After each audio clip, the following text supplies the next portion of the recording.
Howdy, folks, and welcome back to Rough Shot Outdoors. Today we're gonna shift gears a little bit, and we're gonna talk about some good hunting knives.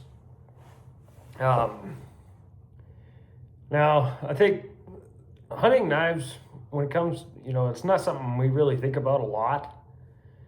But if you're out hunting out west or in Alaska and you got to disassemble that animal in the field, your knife becomes like the most important thing you think about. And starting off with, we're just gonna the classic old Buck 110. These things are just your basic. We got these probably when we were kids from our dad. I did. And for gutting out a deer, they work great. Skinning. This one I used one season up in Alaska, and did 3 moose with this. The only thing that can get a little touchy with a folding knife is there's no guard. And if we can see that scar right there, it was the last moose of the season. I was actually caping it, kind of moving around, and was tired, not really paying attention, and had holding it like this, and I moved up like this, and the tip caught a bone, and my hand kept sliding forward, and as you can see, it was down to the bone, and all I had was some electrician's tape. And we ended up, when I got back to camp, we tried to clean it up as best we could. And luckily, we weren't only in camp for about another week, because when I got out, it was infected. But I was able to get it good and cleaned up when we got out of the field. But so that's the only thing that you got to watch out for with a folding knife.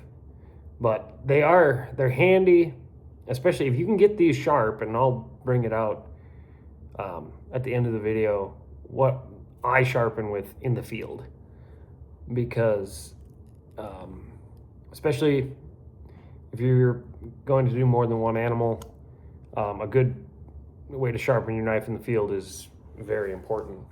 I was going to say another great thing about the folding knife is how handy they are on your belt.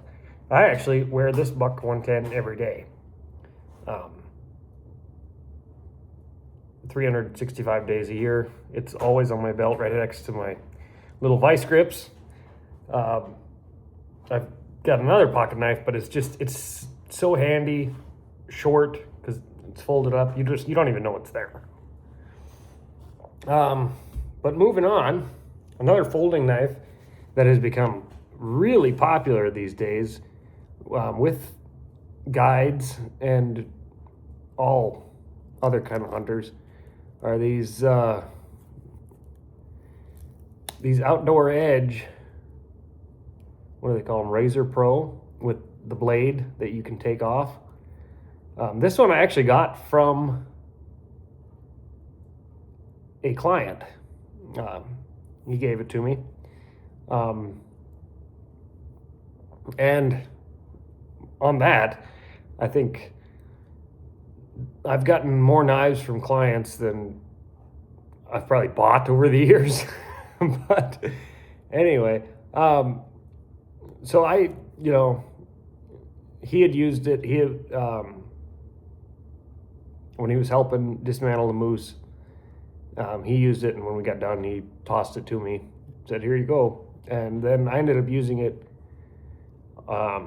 or I had it in my pack, and then it was actually the last moose of the season. Had a client. We're dismantling his moose. He didn't have a knife, so I was like, well, I got this one in my pack, and ended up using it. Only thing is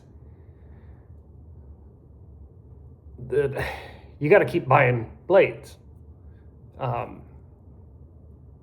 which for me, I would just much rather spend the money on a good sharpener. But a lot of people are going to these. They are razor sharp and they're new. This one I can already see has got some dings in it. And for the life of me, well, actually, I was just digging around in my pack when I brought this out because it's still in there. And I did not find the other blades. So that's something I'll have to keep in mind. Another knife that I used, these, I'm not sure how you pronounce that. These Swedish knives, Mora, well, I can pronounce the first part, Mora, but is it Mora kill or is it Mora knife? I don't know. These are a pretty economical choice. I actually bought this one in Sitka, Alaska, for a blacktail hunt. It was like $12 or something. And used it for one season in the interior with the outfitter. Dismantled a couple caribou, a couple moose with it. And for as cheap as they are, this is a pretty darn good knife. One thing, once you get them good and sharp, and again, I'll show you what I use in the field for keeping a knife sharp. But these, and I actually had a client use these. I've seen these show up with clients before. So like I said, for a $12 knife or whatever they cost, they're actually pretty darn good.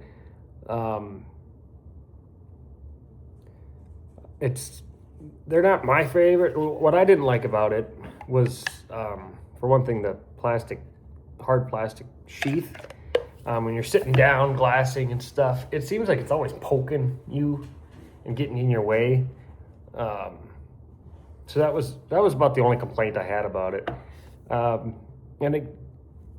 Again, we all know that a dull knife is more dangerous than a sharp knife. I actually, with this particular one, was skinning a moose, and I was, splitting the hind leg, and it slipped, and I was kind of sitting on my butt, and poof, got me right alongside the knee, and I had rain pants on because it's Alaska, it's raining all the time, and I think I had Sitka pants under my rain gear and long handles.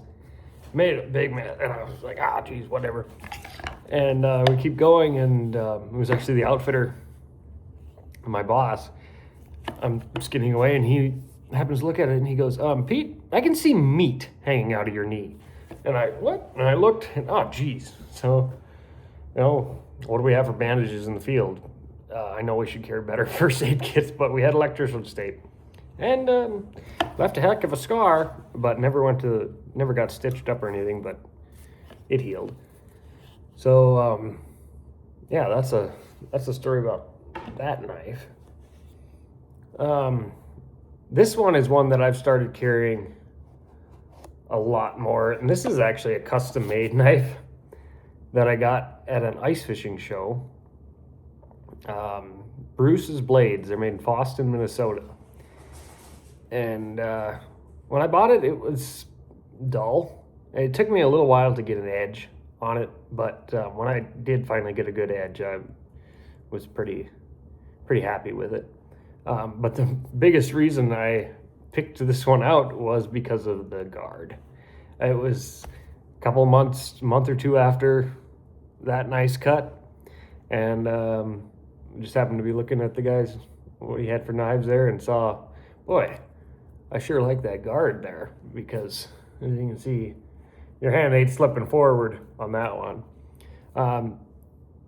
Now, the blade geometry of this one, you know, it's not really a stabber, but you don't really need a stabber for hunting. But for skinning, it works really slick. I like it for that because you're less likely to put a hole in a cape, which it happens. I mean, you're on the side of a mountain in wind and rain, and you put a hole in a cape. A darn taxidermist can sew that up pretty easily. He's in a nice heated shop. But one thing, so being a fixed blade, yeah, it's gonna push up into you a little more when you're sitting down, glassing or whatever. But it's short enough so that it's not gonna be as much of a big deal. And yeah, Greg Bruce is who it says right here. Greg Bruce, Fosston, Minnesota. He made the sheath too, and I really like the sheath that he made. So you can see just the knife down in there pretty far. I'm not too worried about it coming out of there. Another one that I got. Now this one I bought just because it looked cool. This is a Roku. They actually call this the Outfitter. It's not a real antler handle, it's plastic, but and it's Chinese stainless steel, which we all know is not the greatest, Chinese knives. But this one actually isn't too bad. You can get an edge on it pretty easily, which is handy. I used it, let's see, I gutted out a deer that I got with my muzzleloader this year, or last year, and then also used it to skin it. Only thing I didn't like about it, it's a little bit long. So when you're reaching in, if you're gutting out, I got out does, small bucks, the same way I do it as if it's a nice buck that I want to shoulder mount. I don't slice up the rib cage, which I know they all taught us in hunter safety when you're doing that. Slice up the rib cage all the way to the throat to get the windpipe out. I've never done it that way. I always reach in as far as I can, and I know there ain't a lot of room. That's what I don't like about a longer fixed blade, because that's like sticking a big sword up in there, and then you're trying to hold on to the windpipe and cut it off, and it's... So this, I don't even know, what is this, 5-6 inch blade? A little long for that. And for skinning too, I thought it was a little long. But the outfitter I worked for in Alaska, he carried a buck. I can't remember the name of it. It's fixed blade, not the big one, but the one that's a little bit smaller. And I think the blade was about this long, and he loved it. So that's something that you can keep in mind. I'm gonna have to stop it right here and go find my knife sharpener, but I will do that and be right back. All right, so now I brought out my field sharpener. This is it's a Work Sharp made. I believe they call this the field model, and it is, for what I found, you can get an edge on a knife pretty darn well. So it's got kind of a coarser side, a finer side, a ceramic, which I can already see there with that. Needs to be cleaned. That's not doing anything anymore. And then it's got a leather strop. And I tell you what, you can get these. I've got 2 of these because it seems like I'm always losing them. But then they miraculously find their way back. Here's another one. Let's see.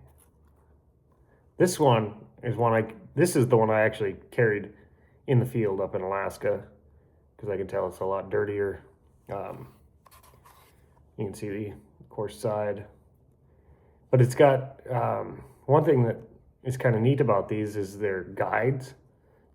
So you can get, you know, the perfect edge across your blade. So these are not exactly cheap, if I'm not mistaken. I think they're about 30 bucks. But they get a good edge on your blade. And just take out the old 110 here again. They